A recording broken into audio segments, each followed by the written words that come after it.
Hello friends, कैसे हैं यार आप सभी। आई होप कि आप लोग बहुत ही बढ़िया होंगे। एंड आज की क्लास में हम लोग पढ़ने वाले हैं आपका एक्सरसाइज 5.2 का 18वां क्वेश्चन।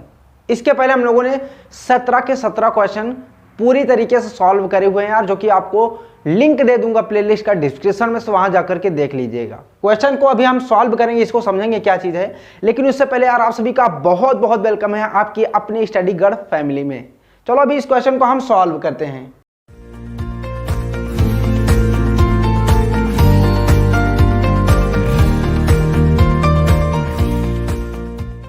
तो क्वेश्चन में आपका है कि the sum of the fourth and eighth term of an AP is 24 and the sum of sixth and 10th term is 44। Find the first 3 terms of an AP. यहां पर समझिए कि एक अरिथमेटिक प्रोग्रेशन दिया गया है और उसमें कह रहा है कि भाई जो फोर्थ टर्म है और एट्थ टर्म है ना, उसका सम कितना हो रहा है, 24 हो रहा है। एंड जो इसका सिक्स्थ टर्म है, 10th टर्म है, इनका सम हो रहा है भैया कितना, 44। उसके बाद कह रहा है कि find the first 3 terms of an AP. जब भी ऐसा क्वेश्चन मिले, यहां पर जो लास्ट वाला इसको समझो, find the first 3 terms of an AP. कभी भी ये ध्यान रखना, अगर आपको अरिथमेटिक प्रोग्रेशन फाइंड करने के लिए कह रहा है या फर्स्ट 3 टर्म कह रहा है, ठीक है, या फिर फर्स्ट 3, 4, 5 जितने भी टर्म कह रहा हो, उसमें सबसे पहले आपको यह ध्यान रखना है कि आपको ए एंड डी फाइंड करना है सबसे पहले। तभी हम ये जो लास्ट में पूछा जा रहा है ना कि 3 टर्म्स फर्स्ट वाले फाइंड करें, तभी हम फाइंड कर सकेंगे। यानी कि अभी जितना भी क्वेश्चन में दिया गया है उसकी हेल्प से हमको ए एंड डी की वैल्यू निकालनी है। कैसे निकालेंगे, यहां पर जो फोर्थ एंड एट्थ टर्म में दिया है, पहले हम इसको लिखते हैं। कितना है भाई, देखो एक चीज यहां पर समझो, जैसे A1 A2 A3 and dash A4 है, डैश डैश डैश A8 हो जाएगा, फिर डैश डैश डैश यहाँ A6 लिखता हूँ, ठीक है, और यहाँ A10। अगर जिन बच्चों को नहीं समझ में आया ऐसा समझो, इन दोनों का सम कितना हो रहा है, 24 हो रहा है, और इन दोनों का सम कितना हो रहा है, 44 हो रहा है, ठीक है। अब कंफ्यूज मत होना। अब देखो यहां से सबसे पहले देखो फार्मूला आपको वही लगाना, कौन सा, ए एन इक्वल में ए प्लस एन माइनस 1 इंटू का डी वाला फार्मूला।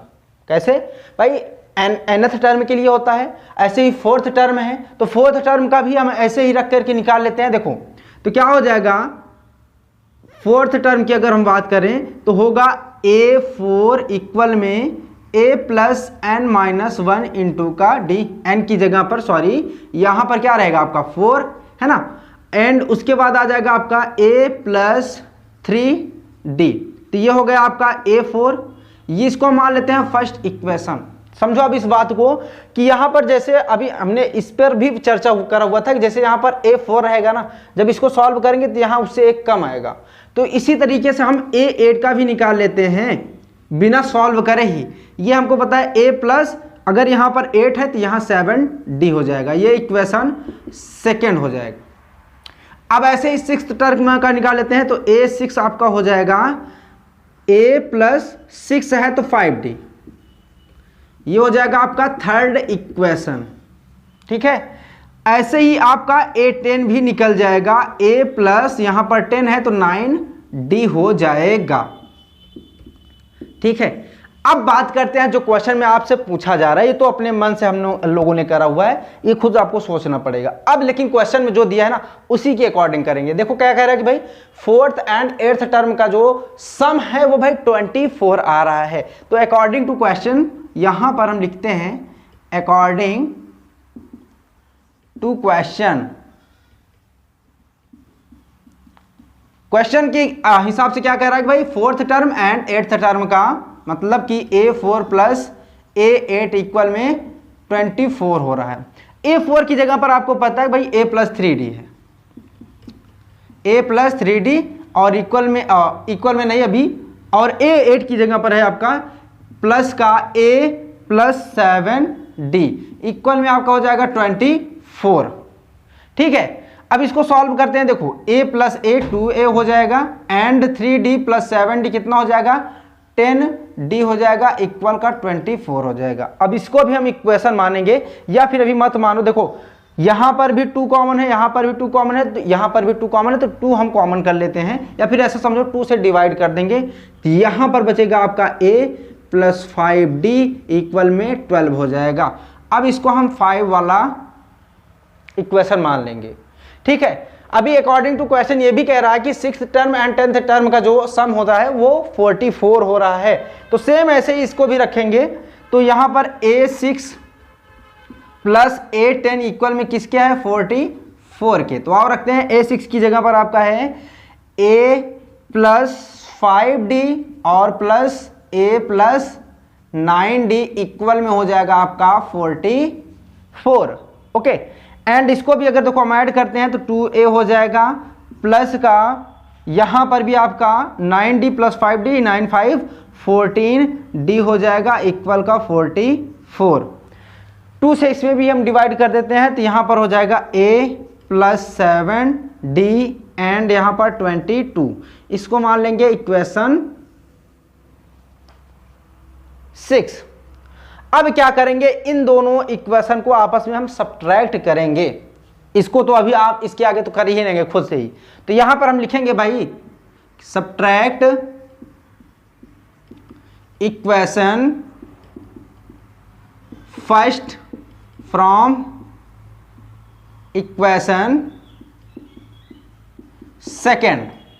तो जब भी हम सब्ट्रैक्ट करेंगे तो यहाँ से d एंड या तो a की वैल्यू निकल के, मैक्सिमम हम d ही पहले निकालते हैं, तो d की वैल्यू पहले हम निकालेंगे। तो यहाँ पर आपका a प्लस 7d इक्वल में 22 है, एंड यहाँ पर a प्लस 5d इक्वल का है क्या आपका 24 है ना, नहीं सॉरी 24 नहीं, यहाँ पर 12 है, क्योंकि हमने 24 को तो कैंसिल करा हुआ था 2 से, तो यहाँ पर 12 आया। सब्ट्रैक्ट करना है तो साइन चेंज हो जाएगा, यहाँ भी और यहाँ भी। तो ये देखो इधर से हम सॉल्व करेंगे तो ये हो जाएगा आपका 10, इक्वल का साइन है इक्वल लगा देते हैं, 7 है माइनस का 5 है, तो 7 में से 5 माइनस करेंगे तो 2 हो जाएगा, साथ में है d, तो ये हो गया 2d, ठीक है। एंड इसके बाद ये देखो a प्लस का a है माइनस का a, तो आपस में कैंसिल ही होगा, तो 2d इक्वल में होता है 10, एंड d की वैल्यू निकालेंगे तो 10/2 हो जाएगा, जो कि d की वैल्यू आ रही है आपकी 5, ठीक है। तो मैंने बताया कि भाई d एंड a की दोनों की वैल्यू हमको निकालनी है, तो d की वैल्यू तो निकल कर आ गई है, साथ में हमको निकालनी है a की वैल्यू। तो a की वैल्यू कैसे निकालेंगे, इन दोनों इक्वेशन में किसी एक इक्वेशन में हम d की वैल्यू रखेंगे और a की वैल्यू आ जाएगी, देन हम निकालेंगे भाई आपका फर्स्ट 3 टर्म क्या है NAP का, ठीक है। तो आओ पहले हम a की वैल्यू निकालते हैं, putting the value of d, ठीक है, putting the value of d in equation first, मतलब इक्वेशन 5 या 6, आपको जो इच्छा हो उसमें रख सकते हो, कोई दिक्कत नहीं। इन इक्वेशन 6, मैं 6 में रख देता हूँ, चलो ठीक है, अभी 6 लिख दिया, 6 में ही रख देता हूँ। तो यहाँ पर क्या हो जाएगा, a प्लस 7d की वैल्यू आपकी कितनी है 5 इक्वल में 22, a प्लस 7 5 जा कितना होता है 35 है ना, इक्वल में 22। अभी 35 उधर जाएगा क्योंकि हमको a की वैल्यू निकालनी है, तो a यहाँ पर इक्वल में 22 माइनस का 35 हो जाएगा।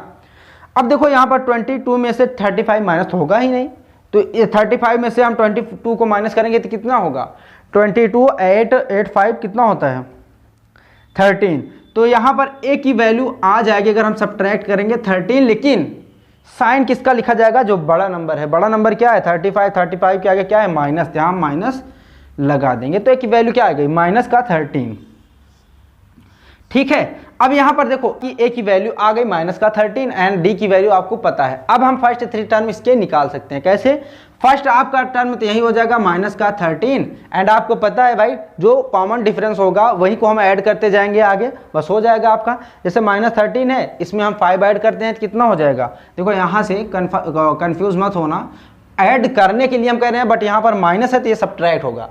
देखो 13 में से 5 माइनस करेंगे तो कितना होगा 8, तो यहाँ माइनस का 8 हो जाएगा, ठीक है। एंड इसमें भी करेंगे तो माइनस का 3 आएगा, माइनस के 3 के बस 3 ही तो निकालना ही आपको, आगे तो निकालने की ज़रूरत है नहीं क्योंकि इतने ही कहा है फर्स्ट 3 टर्म। ओके, तो ये हो गया आपका एपी या फिर इसका फर्स्ट 3 टर्म। क्लियर हो गई बात। तो यहाँ पर देखो थोड़ा सा लंबा प्रोसेस था, यही थोड़ा सा नया करना आपको था। नया भी कुछ नहीं करना था, जो चीज़ आपको दिया गया क्वेश्चन में सिर्फ हमने वही करा हुआ है, बाकी कैलकुलेशन। अब कैलकुलेशन तो भाई बेसिक चीज़ होती है, ठीक है। तो आई होप कि ये क्वेश्चन आपको समझ में आया होगा। कहीं पर भी कोई डाउट बनता है, कोई क्वेश्चन बनता है यार, कमेंट सेक्शन है, वहाँ पर आप अपने क्वेश्चन ज़रूर पूछना एंड उसका आंसर हम जल्दी से देंगे, ठीक है। बाकी मैंने स्टार्टिंग में ही बता दिया था कि भाई प्लेलिस्ट का लिंक मैं डिस्क्रिप्शन में दे दूंगा, तो वहाँ से जाकर के आप लोग बाकी जो पिछले क्वेश्चंस हैं, एक्सरसाइजेस हैं, देख लेना, ठीक है ना। तो यार आज की क्लास को हम यहीं पर एंड करेंगे, फिर मिलेंगे नेक्स्ट क्लास में नए क्वेश्चन के साथ। तब तक के लिए bye bye and take care.